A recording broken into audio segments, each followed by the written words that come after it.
On today's video, we'll be talking about key number 5 out of 5 to growing a mind's eye.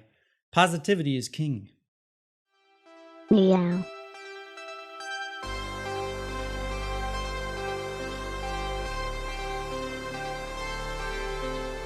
All right, hey guys, welcome back to Aphantasia Meow. My name is Alec, and this is it. We've reached the last of the keys series, so I really hope you've enjoyed it so far. I'm excited to talk about this last key here, and let's get right to it. Alrighty, key number 5, positivity is king. So what do I mean by this? Now, I mean that whatever happens throughout any exercises, anything like that, if we can kind of structure our mind to grab onto things and have a positive outlook on that practice session or that breakthrough, or whatever it may be, it's going to be a lot more fun for one, and you're going to actually see more progress. So let's really dig into it. Now, first thing I want to talk about is how our brain responds to positive thought processes opposed to negative processes, okay? So it's very true that negative processes we've seen neurologically, they tend to grow faster and stick longer and are more easily cemented within neural pathways when you're thinking of something negative. So you may have heard this before, but it takes 10 positives to overwrite one negative. If somebody says one bad thing about you, then it takes 10 good things that they have to say for you to kind of erase that negative that they had originally said. And this is because of biology. It's a self-preservation mechanism, really. It's like your brain needs you to know that if that thing is hot, that you're not going to touch it again. And so it writes that in there really solid if it's a negative thing. And so that makes this key very important, but also kind of challenging, is to rewrite your thought processes to really support positivity. Now, what's interesting about this, though, is that the brain really actually does love positive thinking. It builds positive neural trees, at least according to Dr. Caroline Leaf's work. She talks about the neural pathways that are built through negative experiences go long and far and are very quick. But the positive ones kind of go wide and they spread across deeper regions within the brain. You can look into her work for more validation on that. And so it's really important to be positive about our journey as we go forwards and really grab onto any slight things that happen and celebrate them and let them kind of take root in your brain as like a real positive and beautiful memory. Now, with that, I come to the concept of rewarding yourself. So this is another concept that we've seen within psychology where, people tend to respond a lot better through rewards than with punishment. So kind of a hack that you can do around this is to set up different rewards systems around your progression or your practice. And we'll talk about some of the specific ways you can do that at the end. But that's another definite hack where positivity comes into play is, let's say you reach this milestone. Let's say you had this breakthrough. Well, then start to reward yourself. Don't hold back. Congratulating yourself, because it really does go a long way when learning any new skill. And I want to make this point next, that any progress is still progress.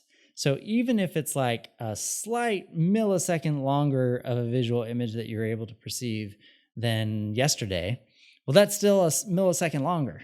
You get what I'm saying? So it's very important to allow yourself to grab onto these small little moments of growth and just have fun with them and really let them take root in your neural pathways. I can't stress enough, with all of this said, how important this was on my own journey. I would hear other teachers and stuff, because I was always very interested in spirituality and all that. And I would hear teachers talk about different types of experiences and sort of things. And I was thinking to myself, well, I would love to have that sort of thing happen, but I'll believe it when I see it, sort of thing. But I realized that as I learned to recognize the small things that would happen, then it would actually create an environment for me to experience more and for me to go further and for me to, develop my own mind's eye stuff even better. And not only that, but I was able to recognize more breakthroughs. I was able to step into more. So being positive and helping your brain to latch onto those is really, really important. And that being said, it's time for strategy time. So here's some definite strategies you can start to employ to help build positive connections within what you're learning. So this one really goes a long way, and you want to record the small shifts that are anything different from your norm. That could be, like I said earlier, like slightly longer, slightly deeper, slightly maybe even maybe a little bit more vivid, and just write those down and really record them and treat them as precious gems. And I encourage you to keep an experience journal at the ready after you're practicing. And if anything was different, then write it down. It doesn't matter. Even if it's maybe even seemingly unrelated. Like sometimes I would have people have perceptional shifts, like where they start noticing things in a different way. Write that down too.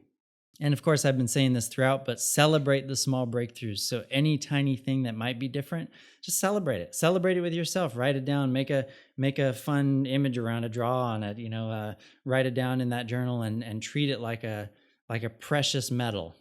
And that will allow your mind to run wild about the fact that you just made some progress.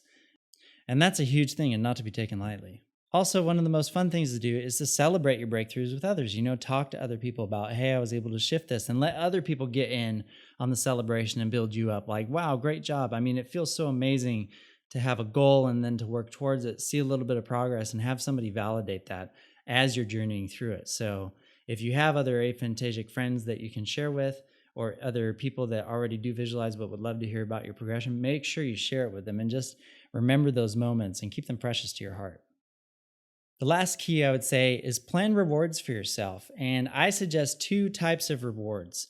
Plan rewards for yourself where you're rewarding yourself for being consistent, maybe like day after day practice, or maybe you practice once a week for a month or something like that, and you treat yourself out or something. And for breakthroughs, any tiny breakthrough that you hit or any sort of shift, then reward yourself. Have those pre-planned. So something that you can look forward to, that you're actually ready to pull the trigger on and excited to pull the trigger on once you hit that landmark. Okay, so since this is the last key, those are the strategies. I want to just throw out a few things to kind of wrap this whole series up. Now, remember that this process is definitely not a sprint. It absolutely was not for me. Some of the breakthroughs for me, especially within projecting images and prophantasia, came quickly, but it took quite a while, like 3 to 5 years of intermittent practice to actually develop it to where it's at now. If you do have something happen quickly, great. I hope that your progression happens faster than mine did. And having the correct expectations on the outset is very, very important. That way you're not going to get frustrated as much. It's not going to be this really trudge. It's going to be a long journey of just growing yourself day to day. But that being said, it's also important to tweak what you do when it doesn't seem to be working. So if there's been something that you've been doing for like, let's say a month or two, and you've been practicing almost every day, like an hour a day, then I would say, tweak it a little bit. See if you can change how you're approaching that specific exercise to see if it makes a difference. And last thing I'll say is when frustration rears its head, as it usually does when we're learning new skills, I think that's just part of the human experience. My advice to this would be just to allow yourself to feel it, let it pass, and move forward. You don't want to shove it down. You don't want to pretend like it's not happening. You just want to recognize that, yep, I'm frustrated and I'm learning a new skill, and that's how it goes. And then just let it kind of flow out your body. Athletes know how to do this really well. And continue to practice, continue to move forward that goal. If you don't give up, then you're much more likely to reach the end result than if you did. Only way to finish a marathon is to keep running, right? So we'll all do that together. And with that, we've reached the end of our 5 key series. And I just want to say that I hope me putting these thoughts down gave you all a really good place to start from, And my hope is that you can take these keys and start to build from them and run with them and get creative around your own mind's eye journey too. I will say that the Discord server that I launched has been it's been invaluable actually to not only my students' process in the e-course and different things like that, but also other people that are just coming in who aren't taking a specific program of mine, but can bounce it off each other in community. It's been super, super awesome.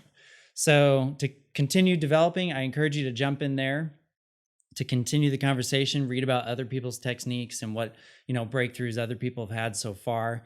And outside of that, please reach out to me. I love chatting with anybody who wants to chat it up with me for that free hour. So reach out. You can do that on my website, aphantasiameow.com. So hopefully you can take these keys and run with them. And whether you're working with me on a specific program or not, my hope is that even people that aren't take these things and grow with them just of their own volition. And actually, I've met quite a few people along the journey like that. And there's a few of them in the Discord now. And coming up on Aphantasia Meow, I have some big announcements I'm going to release, hopefully within the month of March, probably near the end. So just keep an eye out for some big announcements that I'm going to release later this month. I'm very curious to hear how you experienced all the keys that I've shared in this series. Please leave a comment down below. Let me know if this video is valuable to you and you think it would be valuable to somebody else. Make sure you share it with them. Press the like button, that helps me as well. And if you're not already subscribed, hit the bell so that you get notified when I post a new video occurs, or else you'll miss things like this. I'm looking forward to running forward with you guys into more exciting things later this month. All right, bye.